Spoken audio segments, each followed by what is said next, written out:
Hello and welcome to the Fit and Fabulous podcast with your host Greg Fearon. And Gillian Davis, how are you all doing, everybody? I feel like it's been ages since we've done one. Yeah, I know. It's a bit weird having you back. Like, I missed you last episode. Yeah. I took a Today, little week off.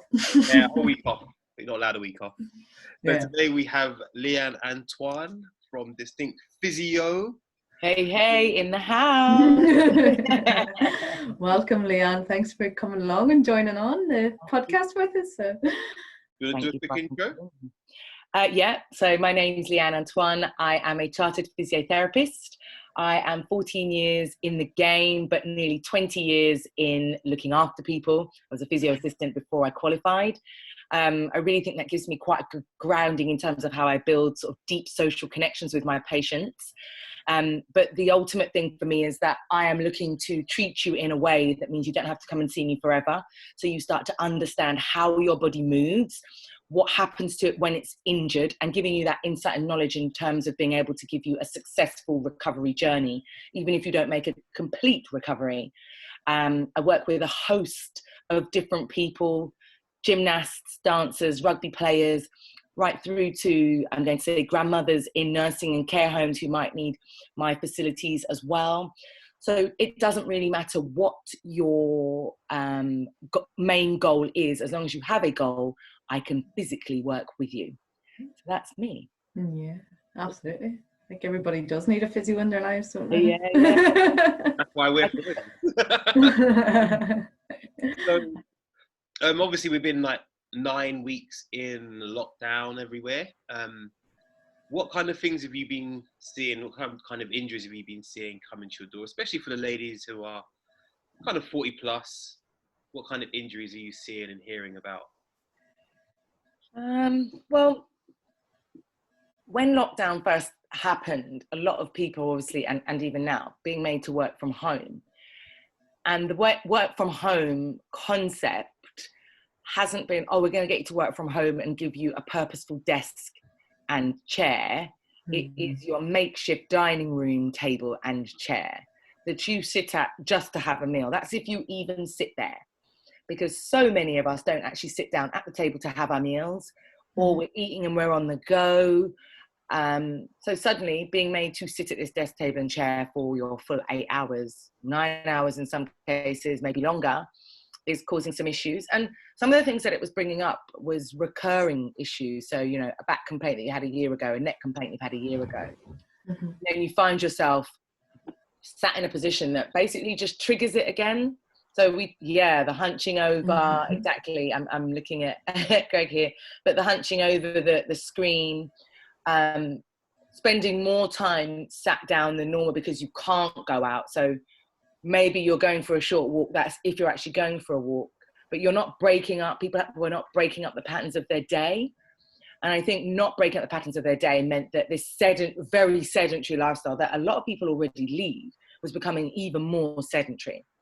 You think if you're sat down to help your children do their homework, you're leaning over them, you're trying to see what they're writing, your posture is constantly being challenged. So there's been lots of stuff around the workstation. And I still stand by the fact that moving forward, where more people are going to be able to work from home, I think that there will have to be government initiatives that are driven to provide, even if there's a fund, to contribute to your table and your chair. Otherwise, we then start to play around with the Health and Safety Act at work. Don't think that it will be almost ethical for them to leave people in this way, but that's my opinion. I haven't heard it yet. Yeah, absolutely. And I think you hit a very crucial point there, just personally from even my own husband who is working from home, but they weren't provided anything, you know. So, you know, as funny as it sounds, even one of his colleagues has like got his laptop on an ironing board because he doesn't even have anything, you know what I mean? I know, it's crazy, isn't it? Ironing board. But, Wow. you know, people just haven't been prepared to work from home. And also, not everyone has got a disposable income or the space. Get a table and chair. Where are they going to put it? They don't have that much room in the first place. So lots of people have, and you know, it's not like you can say, I'm going to go to my local library, or everything's closed. So you're literally being pivoted to make home work for work. I do think the other things that have kind of come on top of this, and not just from an injury side of view, but is also the mental health challenges that people are faced with having to work from home. And obviously as a physio, although I will treat people for their medical conditions, there's also a psychological component that very often is interlinked with those, you know, conditions, pathologies. Not saying that if somebody falls or hurts themselves training, that's a mechanical injury, but has that been driven by something, lack of sleep, you know, not aware of how their body's been moving, or not listening to that niggle? You know, there's that saying, listen to your body whilst it whispers, so you never have to hear it scream. And not everyone's listening to those whispers. You like that? I can't claim that one, but I think it's a very true phrase. Yeah.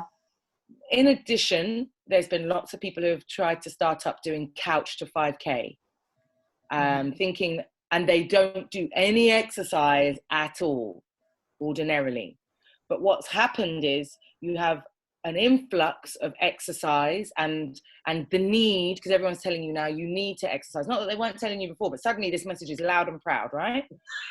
Because Instagram, Facebook is saying you need to train. And if you're not training, lo and behold, you're scrolling through your phone and up comes Project Fit. You know, up comes somebody's doing a live video of something. How long can you really ignore that for before you think, you know what, I need to give that a go? But it's been how long since you've done a burpee? How long since you've done a squat? How long?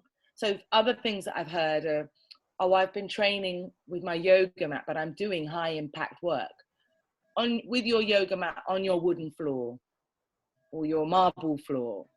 You know, your wrists are going to take a hammering, your knees, your hips are taking a hammering, especially if you're someone who usually trains in a gym setting with a sprung floor.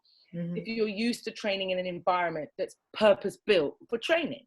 Your home is not purpose built for training unless you've got an outhouse, or you know you've had something purposefully done to your home to accommodate that. Yeah. And I think that this impact work has definitely had an impact on some people who have reached out to me. You know, I was working at the very, very start of lockdown, but I haven't been over the last, you know, period of time. But I think that it still hasn't stopped people reaching out saying, this is what's happened to me. You know, I'm really sore. Or I've just checked out your page, you know, on social media and seen that you've recommended some stretches. Because that's the other thing. I'm doing my 20 minutes of exercise each day. The 20 minutes that you're getting from IG or Facebook doesn't incorporate your warm up and your cool down. Yeah. So you've got people going from an inadequate chair and table, jumping up, giving it their all, high knees, jumping jacks, burpees, spider crawl, whatever, puffed out at the end of it, and then not cooling down. No stretching, only to do the same again the following day. So overload. And what I would then, and the overload in terms of exercising like poorly, and then micro trauma, prolonged sitting at workstations that aren't appropriate. Yeah, so just all compounds. It's like a silent volcano that's just going to erupt at some point, isn't it? Sure. After you do burpee 150. Yeah. So are you saying Greg loves burpees, don't you, Greg? Yeah, we're not allowed to talk, we're bad in the word burpee. Yeah. So are you saying that people should be doing some form of prehab before they jump up and start, you know, really getting into some high intensity training? Yes and no. I think that naturally, you know, we might talk about prehab and we will understand that as trainers and as therapists, we understand what that means. Our patients don't understand that. So, and that's the truth. That's not me patronizing the patient. But if I say to you, here's a warm-up program, and in that warm-up program, it includes some mobility, some stretching. When you do that, because it's slow and controlled, you then go, oh, my hip flexors. Everybody thinks they've got a problem with their hip flexors, right? My hip flexors, but it's true. My hip flexors are so tight, you know, and, you know, or I've always thought that I didn't really know how to stretch my hamstrings. I never really feel that when I'm stretching. I'm like, yeah, how about you put your foot up, or, you know, giving them different postures and positions that might influence them. I'm moving my head because there are ways that you can almost glide your nervous system, low down by using your head and neck. So little hints and tips can really make a difference. Yeah. And I think once you start to talk to patients about being able to stretch and mobilize their bodies, if you talk to them about that, because everybody understands yoga, or they think they do, and Pilates, when you start to apply this, if you like, to the start of a program and tell them you're going to be able to build on it, I think that patients can understand that better. Mm-hmm. If you have people who are, I'm going to say, high achievers, or really just want to burn some fat, and you start talking about bear crawling or just a stretch here, that is not tapping into their psyche. Give me the burpee that we don't want to talk about, so that I can feel the burn. Feel the burn, yeah. Yeah. You know, because 9 weeks in now, let's face it, who's not been drinking their head off? Who's not been eating poorly? Who's not been eating poorly? Yeah. Who's not been making those not so good choices? You know? So when I now think I want to exercise after all of this, I want to lose anything I've gained in 9 weeks. I need to lose that and some. You need to make me look hot for summer. So if you start talking to me about slow pace and just gentle movements, I'm not excited by that. You see what I mean? It's not sexy, is it? It's not sexy. Prehab as a term is not that sexy. Why am I prehabbing? Well, what does that even mean? So, but I think if we start to talk language of, you need to do this in order to get you here, and you told me you want to lose 3 stone. Well, okay, let's warm up your joints first. Let's stretch you. Let's see what your flexibility is like. And it's only then do people go, oh, do you know what? I had that knee injury, you know, I had my, you know, an arthroscopy of my knee, or, oh, actually, I've had major surgery on my back. But they've lived with this thing for so long, they haven't even thought to tell anyone. In fact, when you approach them as personal trainers to get them to sign a disclaimer or a form, they don't even think about the back injury that they've had, because it's so long ago, it doesn't hurt anymore. So you can't possibly need to know that major piece of injury, that major piece of information. I think you both laughing. Yeah. I know. And just how it just impacts then your whole structure basically over time, doesn't it? Your whole structure. I mean, I stand by the fact that most people will start to do a program for 6 to 8 weeks before they then come to see me for a physio appointment. Most people start off reasonably well. As they start to build muscle, or, you know, increase tone, and these muscles are tugging on their origin and insertions, this then starts to become a problem. And it's at about 6 to 8 weeks. Okay. This is when my knees hurt me. This is when my back hurts me. This is when I start to lose the commitment to my training. Yeah, and I say that because I've seen it. I've watched it happen. You know, the difference is obviously being somewhere where you're then on site and resident to those clients. I can say to them as my patients, come and see me. And then we start to talk about, well, are you stretching properly? And maybe you need to do more than the 5 or 10 minutes that you're getting there. And you might need to do something before you come in the door. Or instead of chatting with everybody else when you get there, why don't you all chat together, but do some stretch work first? Yeah. And then everybody starts to look at how they're utilizing their time and going, yeah, it's a good point, Leanne. Yeah. And whether that's foam rolling, whether that's stretching, whether that's mobility work, within 2 weeks or so, with a little bit of gentle activity modification, people are pretty much back on track. Cool. Yeah, it just goes to show how important it actually is. And it's not thought about, a physio in the general population. It's not thought about until there's an injury, until there's a problem. Yeah, big time. And then that's weeks. You know, that's weeks of compound.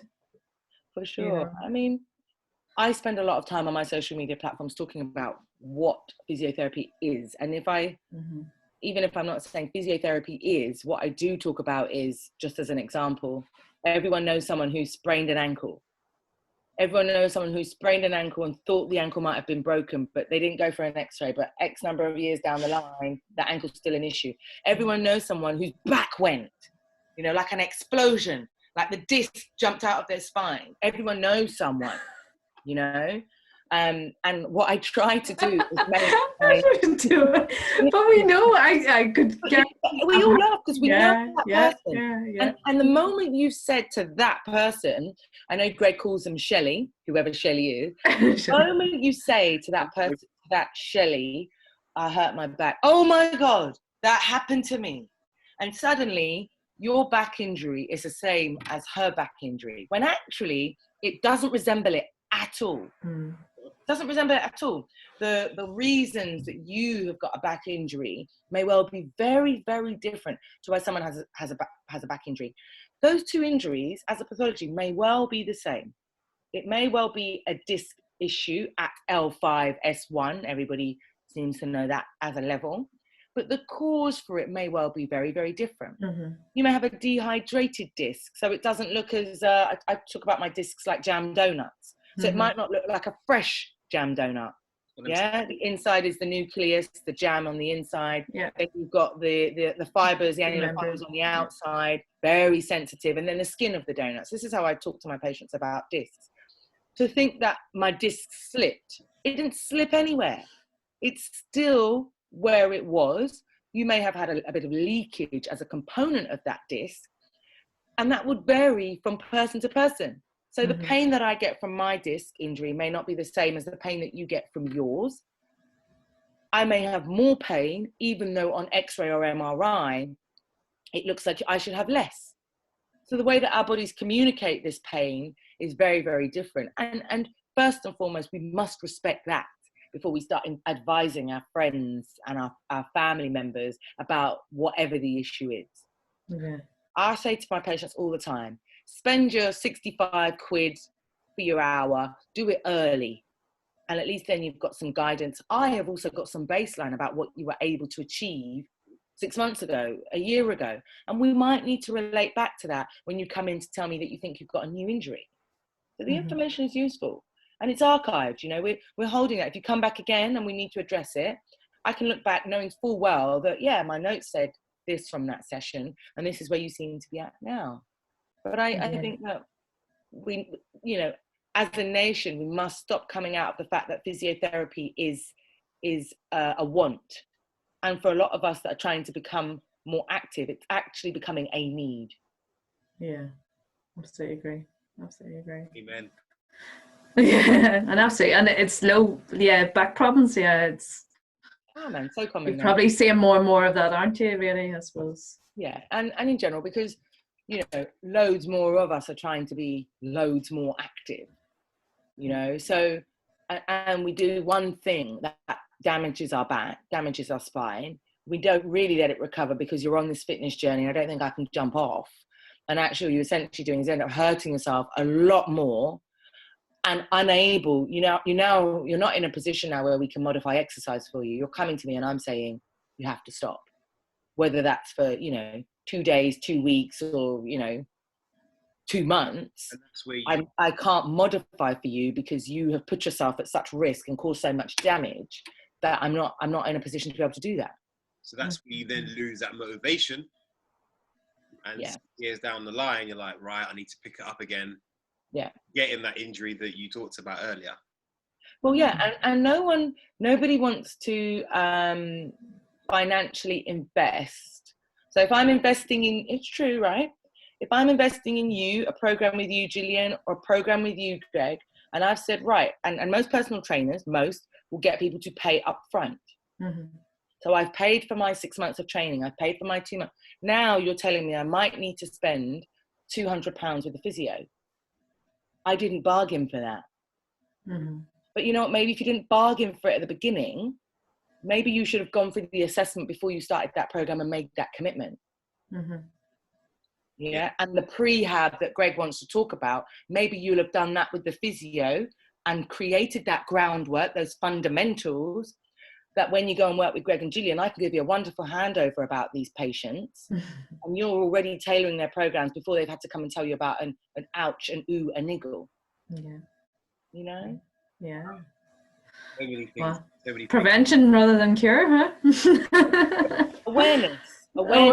Yeah. Before the prevention, before the cure. Awareness. How many times have you looked after people and thought, you don't move very well. Mm-hmm. You know, you'd almost put them on the dance floor and they'd look like they've got 2 left feet.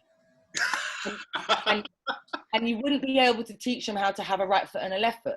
They just look like they've got 2 left feet. Yep. I see people sometimes who cannot move. I'm teaching them a really simple thing. And it happens. It doesn't just happen through people who, I'm going to say, lack coordination. It happens after pregnancy. Mm-hmm. You know, for a period of time in your pregnancy, you haven't laid on your tummy. Mm-hmm.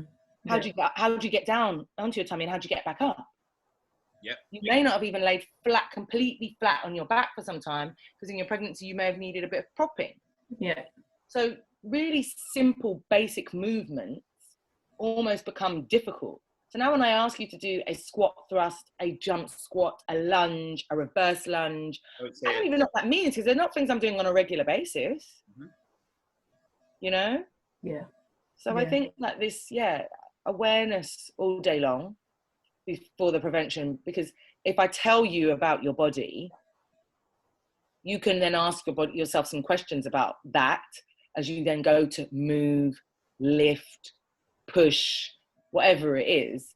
But you've got that knowledge now, and your brain's very clever. Once I've told you that your feet are flat, for example, and that means you're going to impact more on the inside of your knees, which might load up or make you slightly more prone to injuring your medial collateral ligaments, let's say, Mm-hmm. and that you need to work on the strength of your buttocks. Once I've told you that and you understand it, you don't forget me. Even if the only thing that you remember is you told me I've got a weak butt. Need to work on the booty. You remember it. And then when you know, Gillian or Greg says to, you know, you really need to work this. Your hips. The physio told me that my bum was weak. Mm-hmm. You know? We're in a really good position, I think, as physios to be able to create this education. What I don't think we do so well as physios is, and this is as a whole, we don't promote this. Yeah. So everyone is jumping on the bandwagon of transforming their body. They didn't even know what they started with. Wow. They didn't know the body that they actually started with. They want to transform body fat and muscle mass, but they want to do all of that without any true recognition to the skeleton of their system, to the nervous system, to the joints. And you can't successfully make those transformations if you don't know that any of this. Mm-hmm. The minute that you are injured, your motivation level drops off. I then start, what do I do? Maybe I'm a comfort eater, so my diet starts to drop off. Mm-hmm.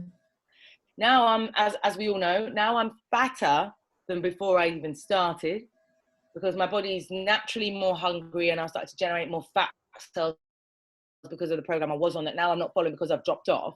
Instead of going, okay, I might need to use that rehabilitative time to really work on my food preparation, make sure I'm getting that on lock, marry that up with Leanne's physio exercises. And then, I might be 2 weeks behind, but I haven't increased in my weight in terms of what it says on the scales. I just might have lost a bit of muscle, but I've kept up with my water. I've kept up with my 3 significant meals, even if I had to eat late. I've been getting my 7-8 hours of sleep a night.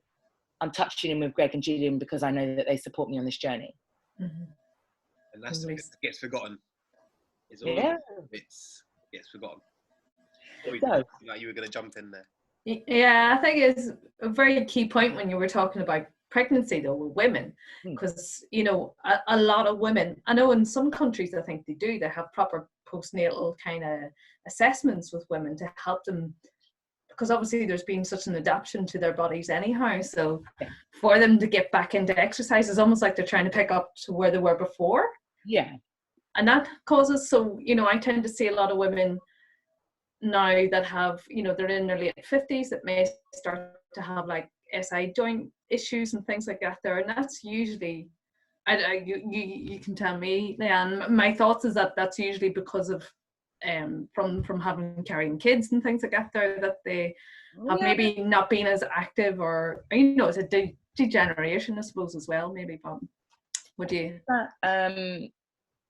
So let's just as an example, if we talk about the women, for example, now in their 50s, who, let's say that they were having kids in their mid-20s, let's say, I'm just thinking about people in them, you know, we're having kids later now, but then they may have been in it, I'm calling it mid-20s, just for the sake of argument. There was not this whole thing about snapback. You know, my body needs to be like what it was before, and I need to be like Kim K, and like, give me that booty and a flat tummy again. Like, I need to get into 25 years ago, let's say, there wasn't that same concept, right? Mm-hmm. So let's say that woman went on and she had 3 children. So let's say she's had those kids over a period of, I'm going to say 10 years. Yeah, let's just say. So she's then into her mid-30s. She may not have been working on any kind of snapback at all. She's been raising her children, being a housewife, and that hasn't included any exercise, because it might not have, right? Mm-hmm. But nor was there the same push from a social media point of view, like, oh my God, did you see how amazing, you know, that celebrity's body was after she had that baby? The emphasis on this body image it's not the same to what it is now. So if a woman, for example, had an abdominal separation, diastasis recti, did it matter? Was she depressed about it? Did she show anyone her tummy? Who did she tell? Did she know what it was called? Who could she ask? Where could she Google that? Where was she Googling that? And if she could find any information about it, who was available to help her to resolve the matter? You're complaining about something that's just associated with pregnancy, right? What we have now with that same, you know, I'm going to say 50-year-old woman, I'm calling it 15 years down the line, she recognizes, for example, that I had severe tears when I was delivering, for example.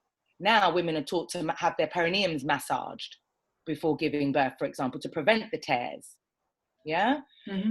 Doesn't always work, but it's definitely something that's being utilized. You know, doulas are telling their patients about it. There's definitely information about it. There's loads of information about diastasis recti. Close the gap, join the gap. I've got this gap, but I don't know what it is. You know, my stomach doesn't seem like it's right. As women are trying to push themselves doing high intensity interval workouts, but noticing that their bellies are doming. They're not telling you that they're doming, but my stomach's popping out. I think that I'm fat, but actually they've got this problem and they don't know what it is. So they've started a program and maybe they haven't told you the actual issues that surround it. When you look at them, they just look like they've got a big belly. You know, and I always start to question these women now. Tell me about your pregnancy. Normal vaginal deliveries? Did you have C-sections? How many did you have? How far apart? What were your issues? And some people are like, oh, you know, Leanne, oh my God. And when they tell you, we wouldn't have that going on now, because there'd be somebody shouting, saying, you know, my midwife didn't do this, my doula didn't do that, my hypnobirthing, da da da da. There's so much. I mean, I've said this to Greg before. If we were to remove industries that were being driven by women as consumers, so much would fall. You know, women are heavily targeted in the consumer market, right? Yeah. But things like pregnancy and hormones are a massive drive in today's climate. Women, that 50-year-old woman may now be approaching her menopause, right? Perimenopausal, she might be going through them. How's that affecting? So she's had 2 or 3 pregnancies maybe that she didn't deal with very well. Hormonally, her body's been a little bit all out of sorts. She's tried to exercise, she's tried to diet, nothing's really worked. I'm into this section of my life and now I'm dealing with my hormones and they're doing a whole different thing and I didn't understand them before. Bloody hell, I don't understand them now. The difference is at 50 now, she can access stuff. You know, there's workshops about hormones. She can Google it if she wants to. There are white papers out to support certain things that go on with women. I think it's women, the 51%, that are trying to get, you know, relative equality in the workplace in terms of women being able to say, I'm having hot flushes and it's really impacting the quality of my life, etc. So when we then see these women with musculoskeletal complaints, I guess, yes, Julian, in some ways it's right. There is an element of degeneration. There's also the fact that they may not have given themselves the right kind of nutrition in terms of what their bodies has needed. So, you know, did they get enough calcium in their diet? Were they, you know, stuff to enhance the strength of their bones? But we've also got the fact that your osteoporotic bone health is built in your late 20s. If I wasn't doing anything activity-wise then, I'm just paying the price for that at the other side. Okay. The need to have done exercise and activity in that part of your life is so important. But if it wasn't made loud and you weren't somebody who was active, maybe you didn't do it. So now you're someone who's at risk of, osteopenia, osteoporosis, bone conditions that mean your bone health is not as good as it should be. Does this make sense? Yeah, and I think that's a very valid point you made. It's not everything that you're doing now is about changing now. It's about what your life's like in, say, 10 years time, isn't it? Really? Correct. So correct. And isn't that the story of life in general?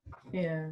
The foundations I lay for myself now in my life are what's going to help me in my future. If I haven't laid very good foundations down now, what does my future look like?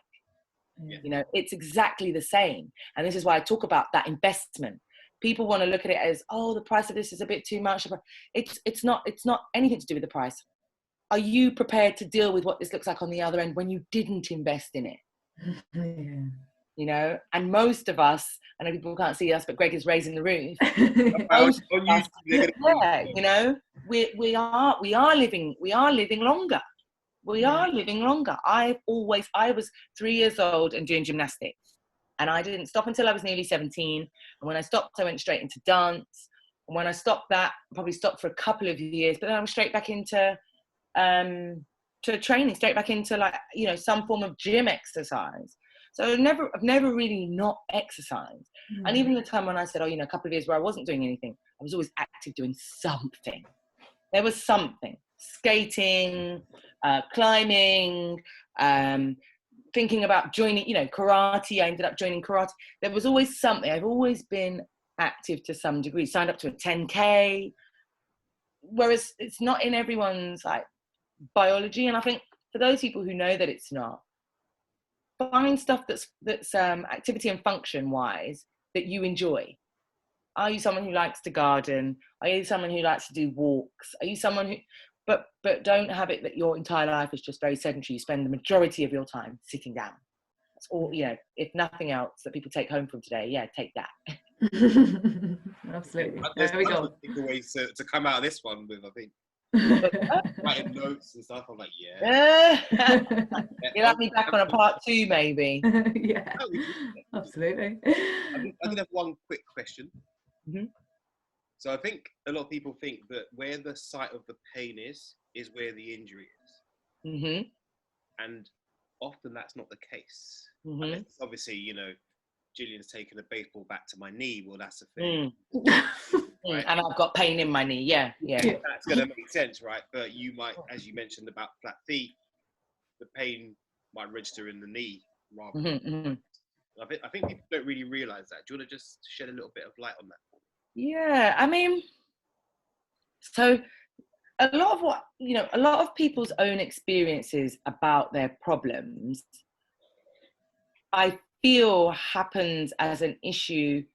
When I've gone to see the first person that I've ever gone. So, for example, let's say I've hurt my ankle, and when I go to the therapist about my ankle, they start talking about my flat feet.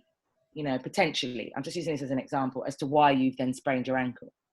Now, instead of me going, oh, okay, so I've got flat feet and that caused me to sprain my ankle. Okay, can you have a look at my other foot, or what does that mean? I've also had a little bit of knee pain. We don't, as patients, I don't think they don't explore that as much. So 5 years down the line, when I then go to see somebody about the ankle that I've sprained again, patients will now come to me and say, oh, I sprained my ankle, but I think it's because of my flat foot, right? So I think that your first encounter with a therapist is so, so important. So you're a little bit unfortunate if you meet somebody for the first time and they've given you information that not necessarily isn't accurate, but doesn't give you your full picture. Because now, in your head, my flat feet have caused this, right? So I've got insoles. Did they say to you that the insoles might need tweaking?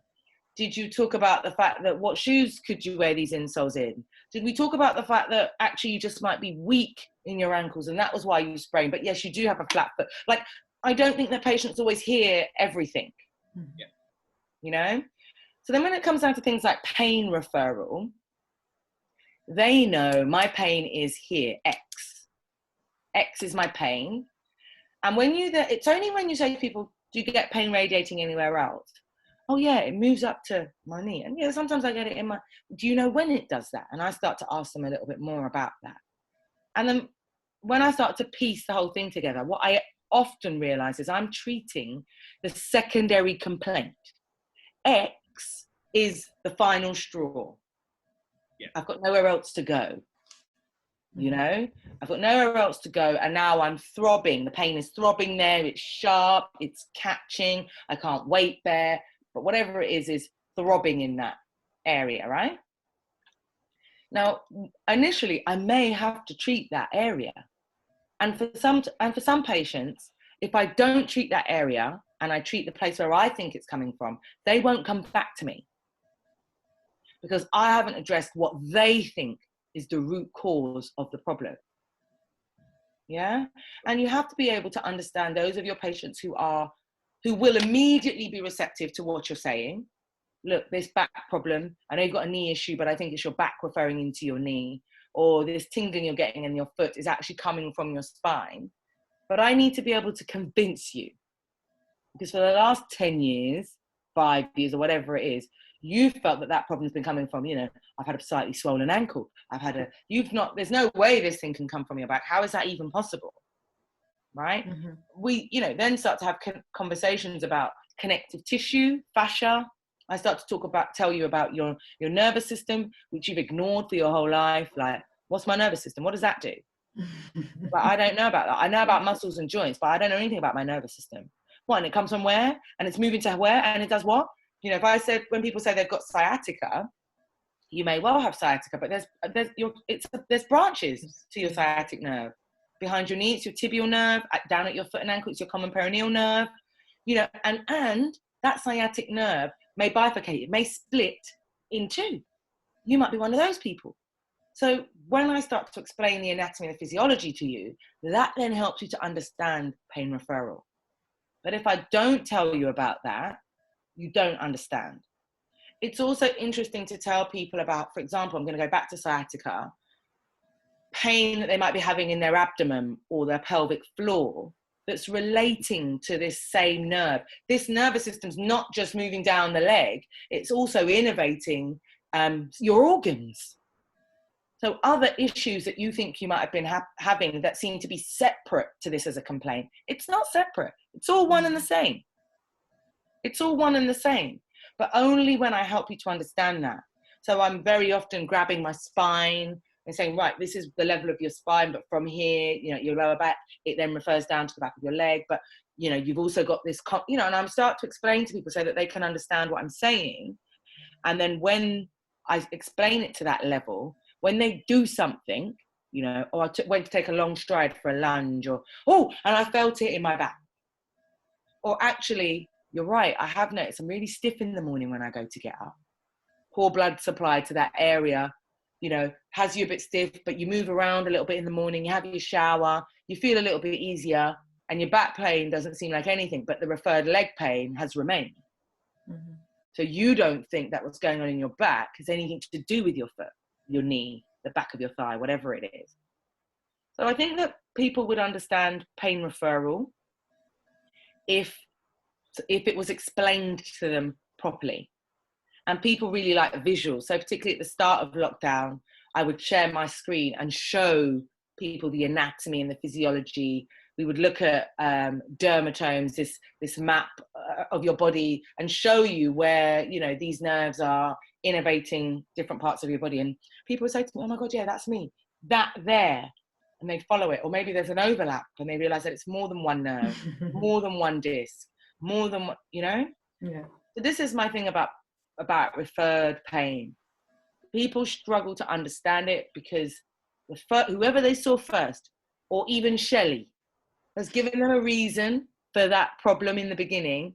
And because that explanation seems so plausible, it must be right. Shelley doesn't have any science background. She's not going to tell you where to expect that pain to go next, but she tells you that she's got the same pain.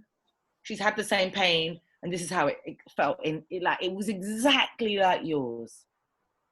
I'm sorry, Exactly. I'm only laughing because I see this so many times. You know, you get like me and Gillian, and oh yeah, I hurt my back.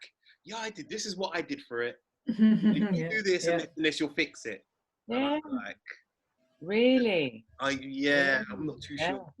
Yeah. I think we must as well consider that genetics has a big part to play in our bodies, structure, our body's makeup. You know, so if I sprain my ankle, and I've done it in exactly the same place as Gillian, she's rolled where I've rolled. You know, we've rolled in the same place. That roll, I've already sprained my ankle years ago. So that might be my 20,000th time I've sprained mine, but Gillian might have done it for the first time. Of course it's going to respond differently. Gillian may have had 3 kids with her back problem, and I may not have had any. You know? I know I've treated people before who have said, oh, I spoke to such and such, and they told me about this about my back pain. And I've gone to them, tell me a bit more about your back pain. Give me more information. And the more they're telling me, I'm going, yeah, you need to be in A&E like yesterday. Wow. Your pain isn't the same as John's. Your pain isn't the same as Sally's. Your pain isn't the same as... And they've looked at me like, really? I'm like, how about we stop the assessment? And, and within 3 days, that person was having surgery. Do you know? And being told at that point, there's no way you'll ever be able to thank your physio for making those judgment calls. I'm not saying we always get it right, but this is why I urge people to go and see somebody sooner rather than later. Yeah. You can miss things thinking that your friend's plausible explanation of your pain matches up to yours. Yeah, that confirmation bias is strong, but I'm not gonna. That's a whole nother. That's a whole nother episode. Like, we could go down the rabbit hole. Well, I think the big part of it is just it's having to pay for it versus getting free treatment, isn't it? So I think there's that kind of mentality as well. So yes, I know it hurts, but does it hurt that much that I need to, pay someone? I'll get over it. It will settle. Yeah, just rest. It'll be all right. But ice, be okay. Put some deep heat on it, yeah. Yeah, deep heat. Yeah. A couple of anti-inflammatories. You're all right. You're cool. Yeah. And I think that, again, as a profession, it's part of our responsibility to show value. Yeah. Nobody wants to talk about, sales or selling or money or, the cost of or the financial investment versus the, personal investment or personal development. But if what I tell you, if you know that what I'm telling you is valuable, you'll come. Yeah. Because you realize that you can't be without it. Now the money doesn't matter. I couldn't tell you the number of times I've spoken to people. They don't want to know how much physiotherapy costs. They're not bothered about the cost. I'm hurt. I'm injured now. I need help now. Can you see me today? It will be after the session that person will say to me, even though I know I will have told them, how much did you say it cost again? But at that point, at that moment in time, my session could have cost £1,000. It wouldn't have mattered. The information I had and as to how I was going to get them better was more valuable than anything else at that moment in time. See what I'm saying? Absolutely. So the coming down to cost, when people come to work with you guys, they almost can't put a price on, I want to look slimmer for that wedding, for that holiday. They can't put a price on any of that. What we must start to consider, and this is from a physiotherapy point of view, is what is the cost to having not looked after yourself when you are 60, 65, 70, 75, 80. My great-grandmother died this year. She was 100. What's the cost? Are you prepared to deal with that financially on the other side? I think it's, there's a chap, I'm trying to think what his name is now, escapes me, does quite a bit of work with Oprah Winfrey, and he talks about the fact that we are so good, as humans, at finding the money to pay for the pill that we need to pop. We want to pay for everything once it's happened to us. We want to do all of that when it's happened. Then we're ready to throw everything at it. money, time, education, experience, everything. We want to throw Eckhart Tolle, that's who I'm talking about. Oh, yeah. We want to throw that at one side. Why, is his question. Why can't we do that before? And you'll pay less. And you'll pay more. Over time, You have more money to spend with Greg and Gillian. I ultimately end up being the low-cost tool in all of this. But my value really, I become a valuable player when you're injured and they can't spend the money with you. Mm-hmm. I become extremely valuable. Yeah. So many takeaways. Yeah. That we could have like another 3 episodes, I think. This is my passion, Greg. This is my passion. I live yeah. it really. Like, when I look at my great grandma was an orthopedic nurse. She said, Leanne, treat every patient as though you're the only person they've ever seen. Yeah, and when you get somebody to tell you the story from the beginning, they haven't.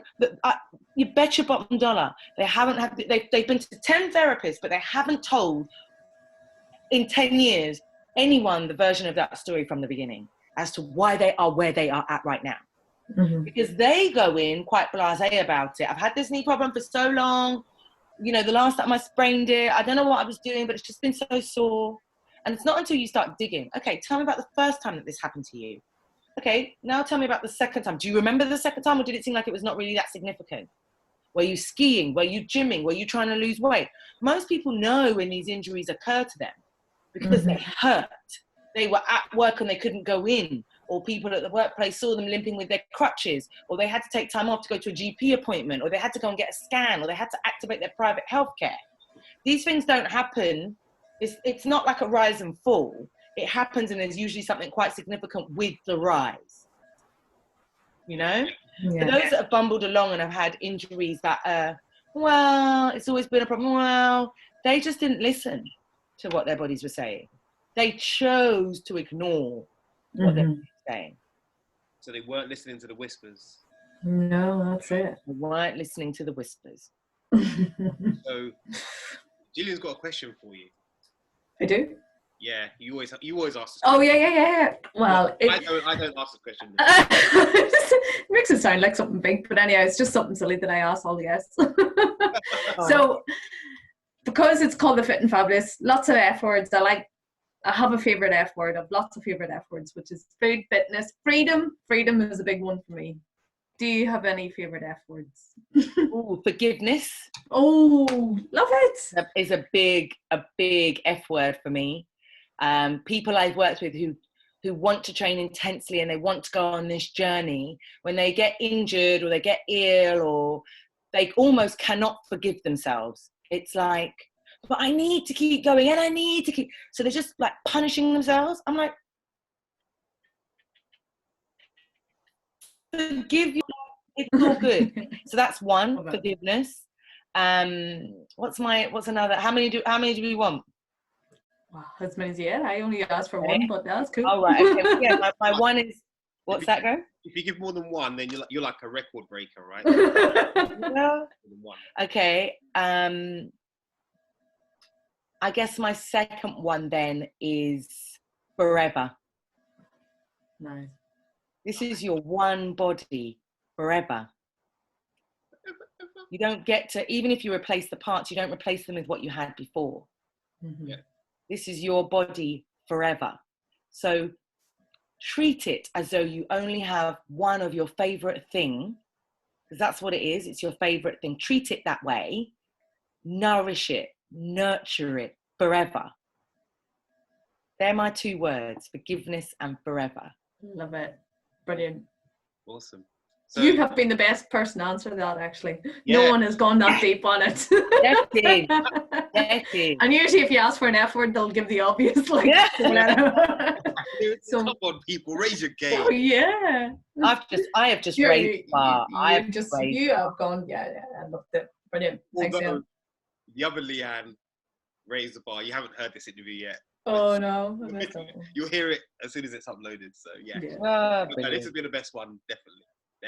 Yeah, Mm. absolutely. I love your ethos, Leanne. Your passion is just Thank incredible anyhow. And, you know, it's, Thank yeah, I do think there could be a whole lot more done Yeah, for yeah. people. I mean, it's been good to come on and talk about this type of stuff, because I think post-lockdown, I think some of these conversations are going to be happening more than ever. There will be loads of people who've been trying to keep up with, you know, fitness programs online. So you guys are going to be busy, but you're also going to have people knocking at your door about injuries, injury profiles, and they want to do the work with you, but they can't because they've been hurt. And like I said, this is when somebody like me becomes a valuable player. You know, Hey, I know that. I know you know that. I know that. I know you know George that. didn't know But there's that insight as well, though, isn't there, for personal trainers to recognise that too. You know, and it's like any junior job. When you first start, this is what you've been taught. Maybe you're hammering your clients away, and it's not until one of them has a substantial injury, you know, that you go, oh shoot, you know what, I really need to look after my patients a little bit better. And who's going to help me to do that? Or do you go the other way? Everyone's programmed now. You've not pushed them to any kind of degree because now you're frightened that you might injure them. You know, so I think that these types of conversations, particularly with personal trainers, strength and conditioning coaches, whoever it is in that fitness platform, I think these conversations are going to get bigger. Yeah. They're going to be more frequent. So where can people find you? Because obviously you've got some awesome stuff on your Instagram. Another little side hustle, as it were. So, yeah, I'm everywhere. So Distinct Physio on Instagram and Twitter. Leanne Antoine of Distinct Physio on LinkedIn. Facebook is Distinct Physiotherapy. And I'm building a little tribe, my Distinct Tribe. And the tribe is very much about bringing together my patients or people that are within the fitness industry and bringing them together to share gems. It's like coming into my home, you know, drop in, we can have a chat, share something that you think is uplifting. It doesn't always have to be something that's medically related that you post, but trying to build this community of people that are slightly more conscious about what is happening to their mind, their body, and their soul. Well, I knew, and their soul. And their soul. I cannot claim to just be focusing on the physical without handling some of the emotional side of things that comes with injury. And we started with that, and that is, you know, I know we're bringing it to a close, but you know, I go back to that. So you can find me everywhere. I'm working on a few different things at the moment, so look out for me. In terms of, you know, newspaper articles, blogs, some collaborative work that I'm doing. But yeah, I'm all over social media. You just have to type my name in, you know, and you'll find me. I love it. That's the truth, Greg. Amen. I don't know. So yeah, awesome. Thank you very much for coming on. Been an awesome episode. Thank you. Pretty sure we'll have you back on at some point soon. I think. Yeah. I got questions and too many things I want to go through. Yeah, no, that's fine. With my motto is be kind to yourself. Your health is waiting. I like that. Thank you. That's some straight up fire for people to leave with. If you don't leave the episode without anything, that is the one, I think. Yeah. So yeah, thank you very much. You're welcome. Thanks for having me. Yeah. Okay. Bye. See you next time. Take care. Thanks. Bye. Bye, guys.